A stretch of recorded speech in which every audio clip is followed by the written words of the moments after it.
Avant de plonger dans cette histoire incroyable, pensez à vous abonner à la chaîne et à activer la cloche. Ici, chaque récit a quelque chose à dire, et vous ne voudrez pas en manquer un seul. Le silence régnait dans la chambre d'hôpital, lourd et oppressant. Les machines bipaient faiblement, témoins impuissants de la bataille désespérée que menait un petit garçon de 10 ans. Son corps frêle était recouvert de pansements, et chaque respiration semblait être une victoire. Les médecins avaient échangé des regards sombres toute la matinée, leurs mots pesant comme des pierres. « Nous avons fait tout ce que nous pouvions, il n'y a plus rien à faire. » Sa mère, les yeux rouges de fatigue et de larmes, tenait sa main avec une force que sa voix trahissait. « Non, il ne peut pas partir, pas maintenant. » murmurait-elle, le souffle tremblant. Mais les experts avaient abandonné tout espoir, convaincus que le destin avait déjà choisi. Puis, un léger bruit se fit entendre près du lit. C'était lui. Ses yeux brillaient d'une lueur étrange, une détermination que personne n'avait vue dans ce corps si frêle. Avec une voix faible mais assurée, il dit simplement : « Laissez-moi essayer. » Tout le monde se figea. Comment pouvait un enfant comprendre ce que des années d'études et des techniques avancées n'avaient pas réussi à accomplir ? Les médecins échangèrent des regards incrédules. Sa mère sentit son cœur battre plus vite, mélange de peur et d'espoir. Le garçon posa doucement ses mains sur sa poitrine, et le temps sembla ralentir. Un calme surnaturel envahit la pièce. Et alors, le miracle se produisit. Le moniteur cardiaque, jusqu'alors figé, reprit soudain vie. Un rythme régulier, fort et puissant, illuminant l'espoir dans le regard de tous. Les larmes de sa mère coulèrent, mais cette fois, elles étaient remplies de joie. Les médecins, abasourdis, n'avaient jamais vu quelque chose d'aussi incroyable. Personne n'avait compris comment, ni pourquoi, mais ce qui était sûr, c'est que ce petit garçon venait de défier le destin lui-même. L'hôpital Saint-Marie était plongé dans un silence presque irréel. Les couloirs blancs reflétaient la lumière des néons, et l'odeur antiseptique semblait étouffer chaque souffle. Dans la chambre 312, le petit Lucas Harper, 10 ans, était allongé sur le lit, entouré de machines et de tubes.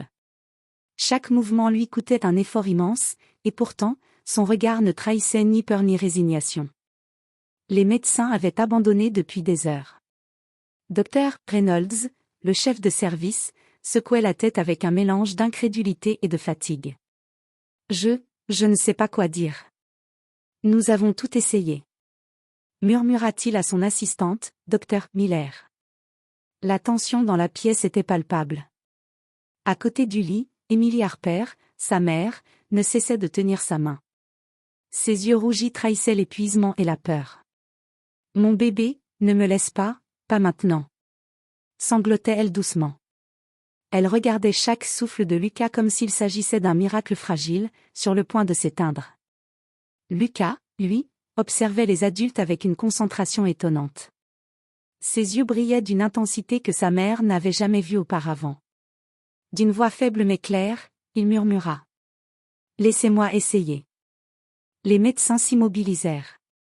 Dr. Reynolds fronça les sourcils. « Essaie, quoi ? Lucas, tu n'as pas. » Il ne termina pas sa phrase.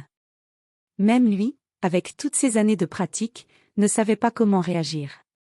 Émilie sentit un mélange d'inquiétude et d'espoir s'emparer d'elle. Elle hocha la tête lentement. « D'accord, essaie. Tout ce que tu veux, mon amour. » Lucas ferma les yeux et inspira profondément. Il posa ses mains sur sa poitrine, là où son cœur peinait à battre correctement.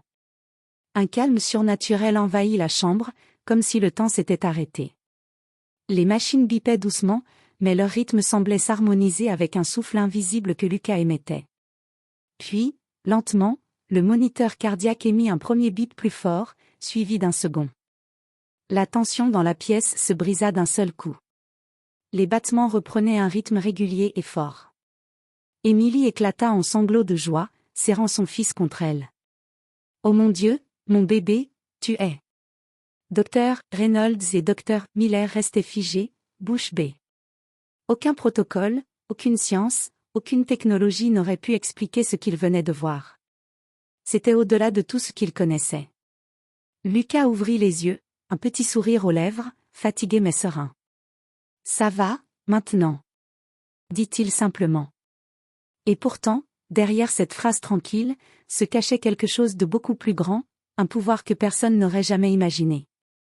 Ce moment marqua le début d'un voyage qui allait défier la médecine, la logique et le destin lui-même. Car Lucas Harper n'était pas un garçon ordinaire, et le miracle n'était que le commencement. Les jours suivants, l'hôpital Saint-Marie était plongé dans une agitation silencieuse. Les infirmières chuchotaient dans les couloirs, les médecins se consultaient à voix basse, et les visiteurs jetaient des regards intrigués vers la chambre 312. Lucas Harper était devenu le centre d'attention, mais personne ne comprenait encore comment un enfant pouvait accomplir un miracle que même la médecine moderne n'avait pas réussi. Émilie restait à ses côtés jour et nuit. Elle avait du mal à cacher son inquiétude. « Mon chéri, tu n'as pas mal ?» demandait-elle, posant doucement sa main sur sa tête. Lucas secouait la tête, un léger sourire aux lèvres, mais ses yeux, eux, racontaient une autre histoire. Il savait que quelque chose avait changé en lui. Quelque chose de puissant. La première preuve tangible se produisit quelques jours plus tard. Alors que Dr. Reynolds passait en revue le dossier de Lucas, un autre patient, un homme d'une 50aine d'années, subit un arrêt cardiaque dans une chambre voisine. Les médecins étaient en panique, courant avec des défibrillateurs et des médicaments. Lucas, installé sur son lit, observa la scène calmement. Il inspira profondément, posa ses mains devant lui comme s'il cherchait à atteindre l'homme à travers les murs, et ferma les yeux. Quelques instants plus tard, les moniteurs dans la chambre de l'homme s'affolèrent, puis reprirent un rythme stable. L'homme respirait à nouveau, ses yeux s'ouvrant lentement. Dr. Reynolds et les autres médecins étaient stupéfaits. « Comment est-ce possible ?» murmura-t-il, incapable de trouver une explication rationnelle. Émilie, serrant Lucas contre elle, ne pouvait retenir ses larmes. « Tu as sauvé quelqu'un, encore ?» murmura-t-elle, la voix tremblante d'émotion. Mais Lucas savait qu'il devait rester discret. Il n'était pas encore prêt à révéler l'étendue de ce qu'il pouvait faire. Il sentait un pouvoir naissant en lui, un pouvoir qui dépassait tout ce qu'il avait imaginé. Une force qui pouvait guérir, protéger, peut-être même changer le monde. Et pourtant, avec ce don venait une lourde responsabilité. Chaque utilisation de son pouvoir le fatiguait énormément, et parfois, il voyait des images fugaces de ce qui pourrait arriver s'il échouait. Des visions de danger, de souffrance, de chaos. Cela l'effrayait, mais ne le détournait pas. Il savait que ce qu'il faisait était juste. C'est ce soir-là, lorsque l'hôpital était presque vide, que Lucas confia son secret à sa mère. « Maman, je crois que je peux faire plus que guérir. » dit-il, la voix tremblante mais sérieuse. Émilie sentit un frisson parcourir son dos. Elle savait que son fils n'était pas un enfant ordinaire, mais entendre ces mots prononcés avec tant de certitude lui fit comprendre que leur vie venait de basculer pour toujours. À l'extérieur de la chambre, des regards curieux commençaient à s'accumuler. Bientôt, le miracle de Lucas Harper ne serait plus un secret. Et avec cette révélation, la vie du garçon et de sa mère allait changer à jamais. Les semaines suivantes furent un mélange d'émerveillement et de tension. Lucas Harper commençait à comprendre que son pouvoir n'était pas limité à des gestes isolés. Chaque respiration, chaque mouvement, chaque pensée semblait capable d'influencer le monde autour de lui. Mais avec cette capacité naissante venait une fatigue intense et des visions troublantes, des éclairs de possibles futurs où le mal l'emportait. Un matin, alors que le soleil filtrait à travers les rideaux de la chambre 312, Émilie entra avec le petit déjeuner. Elle trouva Lucas assis, les yeux fermés, les mains légèrement levées devant lui comme s'il cherchait à toucher quelque chose d'invisible. « Lucas » murmura-t-elle doucement. « Que fais-tu » Il ouvrit lentement les yeux, et dans leur éclat, Émilie vit une concentration presque surnaturelle. « J'essaie de comprendre ce que je peux faire. » Cette fois, le test fut volontaire. Lucas tendit ses mains vers un pot de fleurs sur la table de nuit, et lentement, la plante se redressa, ses feuilles flétries reprenant vie comme si elle buvait une pluie invisible. Émilie recula, la bouche ouverte, incapable de croire ce qu'elle voyait. « Mon Dieu ! Lucas, c'est incroyable !» Mais ce miracle attira également l'attention d'autres personnes. Dans les couloirs de l'hôpital, des rumeurs circulaient. « Le garçon, il a sauvé un homme, puis une plante.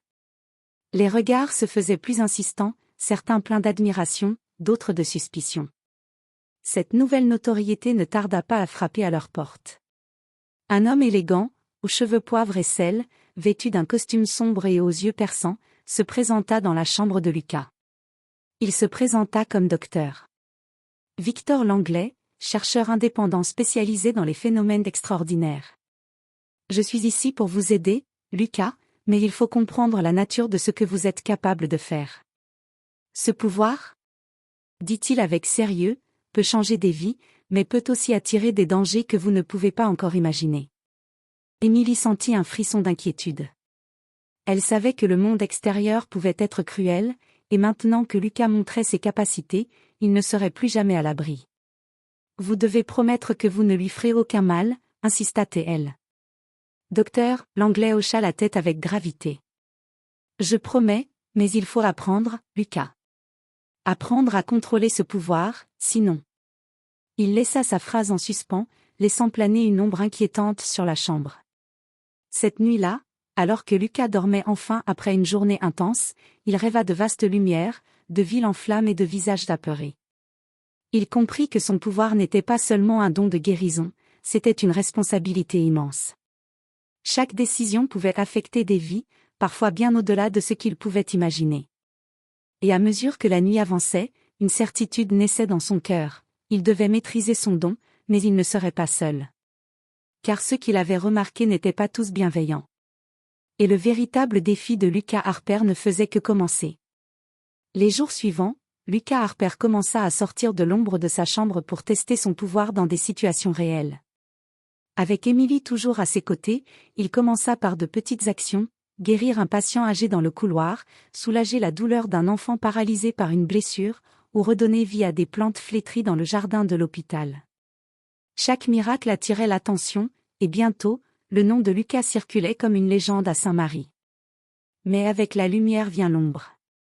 Alors qu'il s'efforçait de comprendre la portée de son don, des individus plus puissants et moins bien intentionnés commencèrent à remarquer l'enfant. Docteur Victor Langlais, toujours discret mais attentif, avertit Émilie un soir. Émilie, vous devez être prudente. Tous ceux qui s'intéressent à Lucas ne cherchent pas le bien. Certains veulent utiliser son pouvoir pour contrôler, manipuler, voire exploiter. Émilie sentit un frisson glacé parcourir son dos. Mais, comment pouvons-nous le protéger, demanda-t-elle, serrant la main de Lucas, qui, assis sur le lit, semblait comprendre sans mots. La première confrontation survint plus tôt qu'il ne l'avait imaginé. Un homme en costume sombre, accompagné de 2 assistants, tenta d'entrer dans la chambre de Lucas sous prétexte de tests scientifiques. Leur regard était froid, calculateur, et l'aura qui se dégageait d'eux faisait frissonner Émilie. Lucas, malgré son jeune âge, comprit immédiatement le danger. Il ferma les yeux et concentra son énergie. Une vague de chaleur, douce mais puissante, traversa la pièce. Les visiteurs s'arrêtèrent net, figés comme paralysés par une force invisible. Ils reculaient à contre-cœur, incapables de s'approcher davantage. Émilie, stupéfaite, vit son fils ouvrir les yeux, le visage calme mais déterminé. « Vous ne pouvez pas entrer », dit-il d'une voix ferme mais sereine. Les hommes, incapables de parler ou de bouger, finirent par reculer et quitter la chambre. Cette victoire révéla une vérité à Émilie et Lucas, son pouvoir pouvait être utilisé non seulement pour guérir, mais aussi pour protéger. Mais chaque utilisation demandait un effort énorme et laissait Lucas épuisé. Ce soir-là, Émilie s'assit près de son fils, caressant doucement ses cheveux. « Lucas, tu es incroyable, mais tu dois te ménager. Tu n'es qu'un enfant. » Lucas hocha la tête. « Je sais, maman, mais je ne peux pas rester les bras croisés pendant que quelqu'un souffre. Et je ne laisserai personne me faire du mal, ni à toi. » À ce moment précis, une nouvelle inquiétude plana sur eux, la notoriété de Lucas commençait à dépasser les murs de l'hôpital. Les médias commençaient à parler de « l'enfant miracle », et avec la curiosité viendrait bientôt la convoitise. Le vrai défi n'était plus seulement de maîtriser ses pouvoirs, mais de survivre dans un monde qui pourrait vouloir les exploiter. Et dans l'ombre, ceux qui avaient déjà entendu parler de Lucas Harper commençaient à préparer leur approche. Le nom de Lucas Harper avait désormais franchi les murs de l'hôpital Saint-Marie. Les journalistes parlaient de « l'enfant miracle » et les réseaux sociaux s'enflammaient de vidéos et de témoignages anonymes. Émilie avait fait tout son possible pour protéger son fils, mais elle savait qu'il était impossible de rester caché plus longtemps. Un après-midi, alors que Lucas pratiquait discrètement ses pouvoirs dans le jardin de l'hôpital, une voiture noire se gara brusquement devant l'entrée. 2 hommes en costume sortirent, rapides et déterminés, et se dirigèrent vers lui avec un regard menaçant. Émilie sentit son cœur se serrer.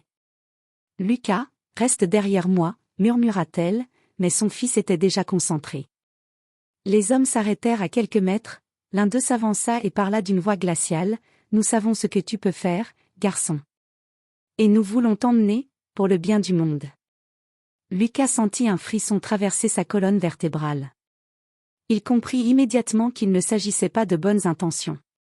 Une énergie puissante monta en lui, une force qu'il n'avait jamais ressentie auparavant. Il inspira profondément, d'un geste lent mais précis, et tendit ses mains vers les hommes. Une barrière invisible sembla se former. Les 2 hommes reculaient, incapables d'avancer, frappés par une énergie qu'ils ne pouvaient comprendre ni contrer. La terre trembla légèrement sous leurs pieds, et même les arbres du jardin semblaient frissonner sous la puissance de Lucas. Émilie, tremblante mais émerveillée, vit son fils ouvrir les yeux. « Vous ne pouvez pas nous faire de mal », dit-il d'une voix ferme, calme mais implacable.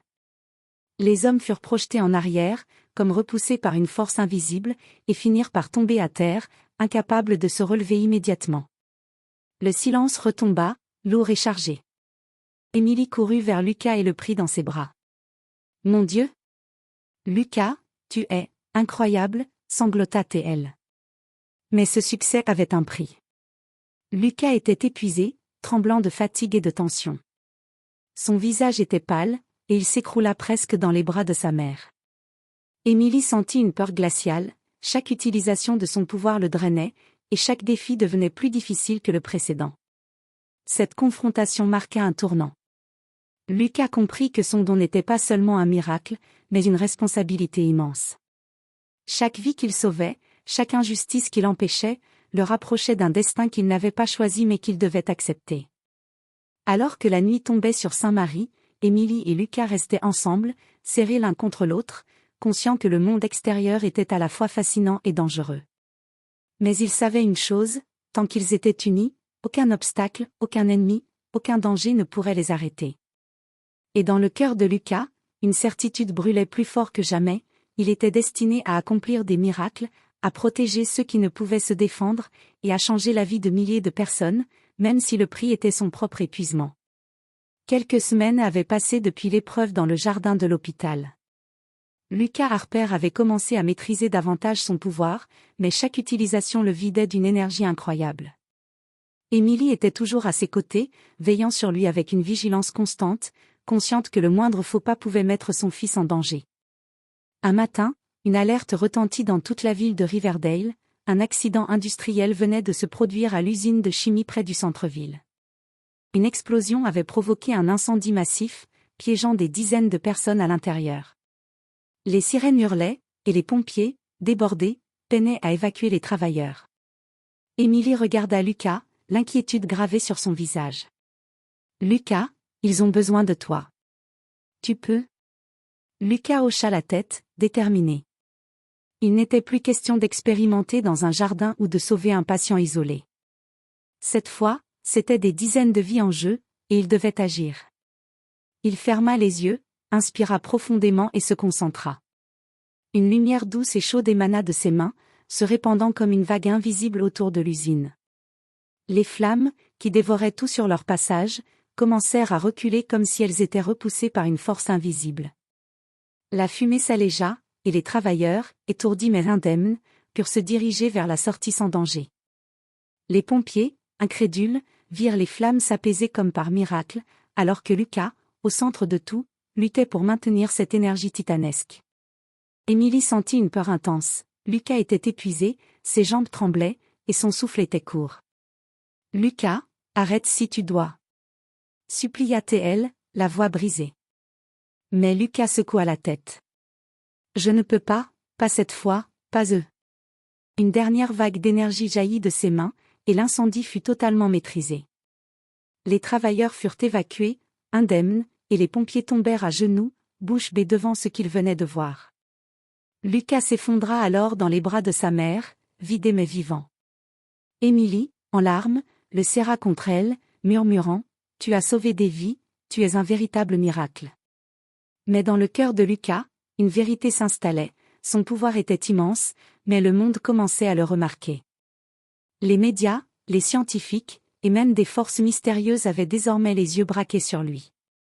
Et il savait qu'il devrait bientôt faire face à quelque chose de beaucoup plus dangereux qu'un incendie, ceux qui voudraient exploiter son don à des fins sombres.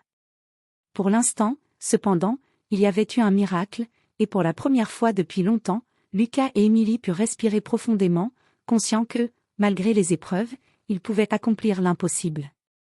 Et dans le silence de la nuit, alors que la ville de Riverdale reprenait son souffle, Lucas Harper se promit que chaque vie qu'il sauverait à l'avenir serait une promesse, celle de ne jamais abandonner, même face au plus grand des dangers. Depuis l'incendie de l'usine, le nom de Lucas Harper résonnait dans toute la ville et même au-delà. Les journaux parlaient de lui comme « l'enfant miracle de Riverdale », les médias sociaux regorgeaient de vidéos montrant ses pouvoirs, et les scientifiques tentaient d'expliquer l'impensable. Mais là où la lumière brille, l'ombre guette. Une nuit, alors que Lucas et Émilie dormaient enfin après des semaines d'épuisement, un bruit inhabituel rompit le silence. Des silhouettes masquées se glissèrent dans l'hôpital par une entrée secondaire, évitant soigneusement les caméras et les gardes. Leur objectif était clair, kidnapper Lucas pour exploiter ses pouvoirs à des fins inconnues. Émilie sentit un pressentiment. Elle se leva silencieusement, s'approchant de la chambre de Lucas. Le cœur battant, elle aperçut les intrus près de la porte. Avant qu'il n'ait le temps d'agir, Lucas, éveillé malgré sa fatigue, posa une main sur sa poitrine et concentra son énergie. Une lumière douce mais puissante enveloppa la chambre, et les intrus furent projetés contre les murs, incapables d'avancer. « Pas ici », murmura Lucas, la voix tremblante mais ferme. Les hommes se redressèrent, stupéfaits, incapables de comprendre la force invisible qui les repoussait. Ils reculaient, désorientés et terrifiés, alors que Lucas s'avançait lentement vers eux, une aura de puissance émanant de chaque geste. Émilie s'accrocha à son fils, les larmes aux yeux. « Lucas, tu es incroyable, mais fais attention. » Lucas hocha la tête. « Je sais, maman, je dois protéger. » Il leva les mains et, avec une concentration extrême, fit disparaître la menace. Les intrus tombèrent au sol, incapables de bouger, puis s'enfuirent, terrifiés et impuissants. Le lendemain, les autorités de Riverdale enquêtèrent sur l'incident, mais aucune trace des intrus ne fut retrouvée. Lucas savait cependant que ce n'était que le début. Ceux qui convoitaient son pouvoir étaient nombreux et déterminés. Et il comprit que ces miracles ne suffiraient pas toujours. Il devrait apprendre à anticiper, à se protéger et à utiliser son don de manière stratégique. Malgré la peur et la fatigue, Lucas sentait une force nouvelle en lui. Chaque épreuve, chaque danger affronté, ne faisait que renforcer sa détermination.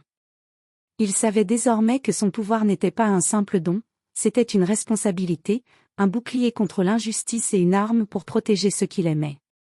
Émilie, tenant son fils contre elle, comprit qu'ils étaient à l'aube d'une nouvelle ère. Une ère où le monde découvrirait le véritable potentiel de Lucas Harper, et où chaque miracle serait une promesse de lumière dans l'obscurité. Mais dans les ombres de la ville, ceux qui guettaient Lucas préparaient déjà leur prochain mouvement. Et la bataille pour protéger le garçon miracle ne faisait que commencer. La ville de Riverdale n'avait jamais été aussi paisible qu'en apparence. Les habitants vaquaient à leurs occupations quotidiennes, inconscients du danger imminent. Depuis l'incident dans la chambre d'hôpital, Lucas Harper et sa mère Émilie avaient renforcé leur vigilance. Chaque nuit, Lucas s'entraînait à contrôler son pouvoir, mais il savait que ses limites n'étaient pas encore totalement explorées.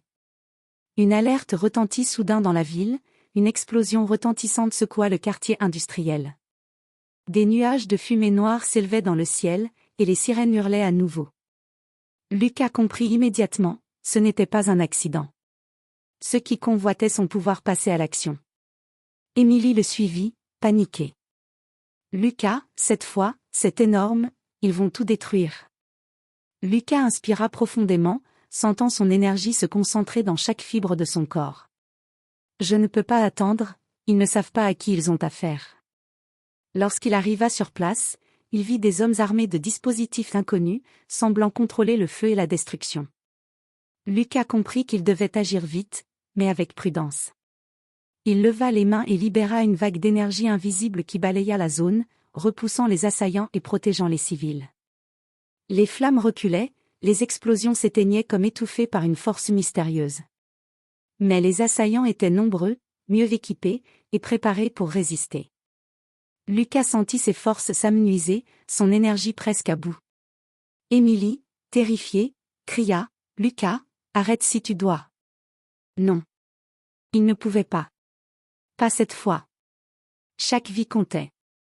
Chaque battement de cœur méritait d'être protégé. Lucas concentra toute son énergie, ses mains illuminées d'une lumière aveuglante, et créa un bouclier invisible qui engloba toute la zone. Les assaillants furent projetés en arrière, incapables de s'approcher, tandis que les flammes disparaissaient totalement, laissant la zone indemne. Lorsque la lumière se dissipa, Lucas s'effondra, épuisé mais vivant. Émilie courut vers lui, serrant son fils contre elle. « Tu as sauvé tout le quartier, mon chéri, tu es un vrai miracle. » Mais Lucas savait que cette victoire avait un prix. Chaque utilisation massive de son pouvoir le drainait presque totalement, et les forces qui le convoitaient allaient apprendre de cet affrontement. La bataille pour protéger Riverdale ne faisait que commencer. Cette nuit-là, Émilie regarda son fils dormir, la respiration encore haletante. Elle savait qu'il allait devoir grandir plus vite que les autres enfants, apprendre à se battre contre l'injustice et le mal, et accepter que son don ne serait jamais seulement un miracle isolé, c'était une arme et une lumière dans l'obscurité. Et tandis que la ville retrouvait un calme fragile, dans l'ombre, les ennemis de Lucas préparaient déjà leur prochaine attaque, plus grande, plus dangereuse, prête à tester les limites du garçon miracle. Riverdale semblait enfin respirer après les récents événements, mais Lucas Harper savait que la tranquillité n'était qu'illusion. Les forces qui convoitaient son pouvoir étaient rusées et patientes. Elles attendaient le moment parfait pour frapper, et ce moment approchait. Un soir, alors que Lucas et Émilie observaient la ville depuis la fenêtre de leur appartement, des sirènes retentirent à nouveau. Cette fois, ce n'était pas une explosion isolée, plusieurs quartiers signalaient des incendies, des effondrements de bâtiments et des accidents massifs. Une attaque coordonnée, d'une ampleur qu'aucune force humaine ne pouvait contenir. Émilie serra Lucas contre elle, le cœur battant. « Mon Dieu ! Lucas, cette fois, c'est énorme. » Lucas inspira profondément, sentant son énergie grandir comme jamais auparavant. Il savait que ce serait sa plus grande épreuve. Il ferma les yeux et visualisa chaque quartier en danger, chaque vie qu'il devait protéger. Il concentra son pouvoir, ses mains irradiant une lumière chaude et puissante qui se propagea dans toute la ville. À l'extérieur, les flammes reculaient, les bâtiments tremblaient légèrement mais ne s'effondraient pas, et les habitants, terrifiés, purent se mettre à l'abri. Chaque geste de Lucas semblait contrôler le chaos, repoussant les forces destructrices avec une précision surnaturelle. Mais cette fois, l'attaque était trop vaste. Son énergie commençait à faiblir. Lucas sentit un vertige, ses jambes tremblaient, et sa vision se brouillait. Émilie, paniquée, hurla « Lucas, arrête si tu dois !» Non. Il ne pouvait pas abandonner. Des vies innocentes dépendaient de lui.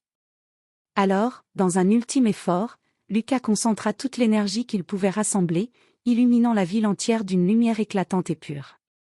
Les flammes furent étouffées, les effondrements arrêtés, les habitants protégés. La ville entière semblait suspendue dans un instant miraculeux, comme si le temps lui-même s'inclinait devant lui. Puis, enfin, le calme revint. La lumière disparut, et Lucas s'effondra dans les bras d'Émilie, vidé, presque inconscient. Les habitants accoururent, voyant le garçon miraculeux sauver la ville entière.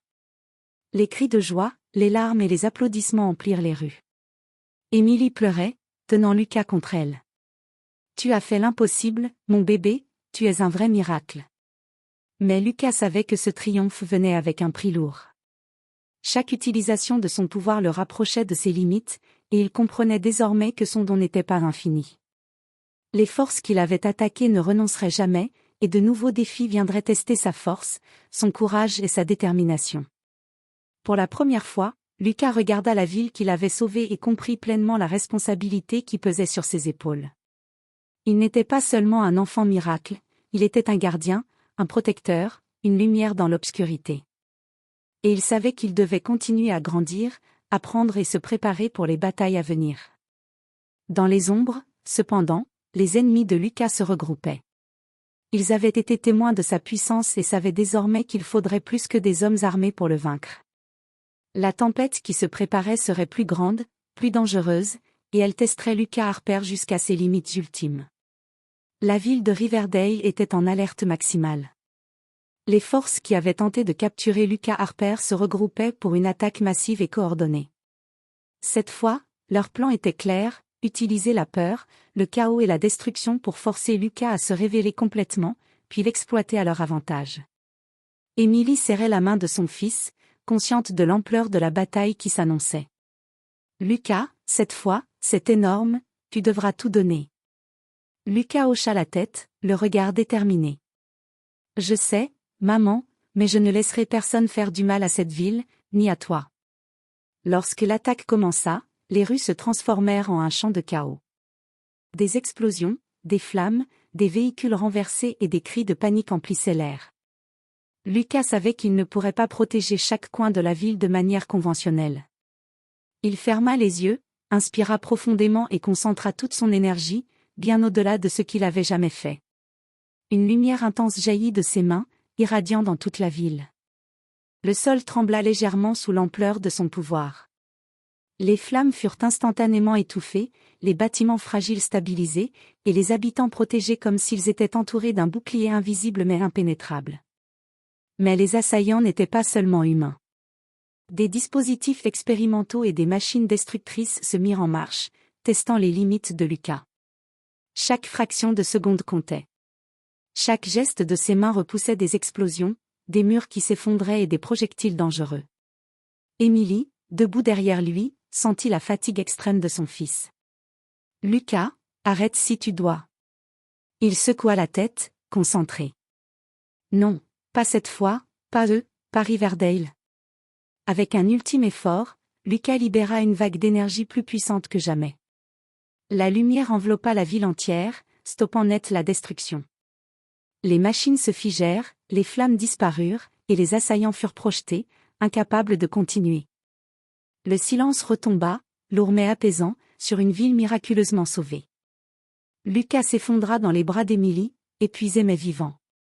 Elle pleura, le serrant contre elle, incapable de trouver les mots.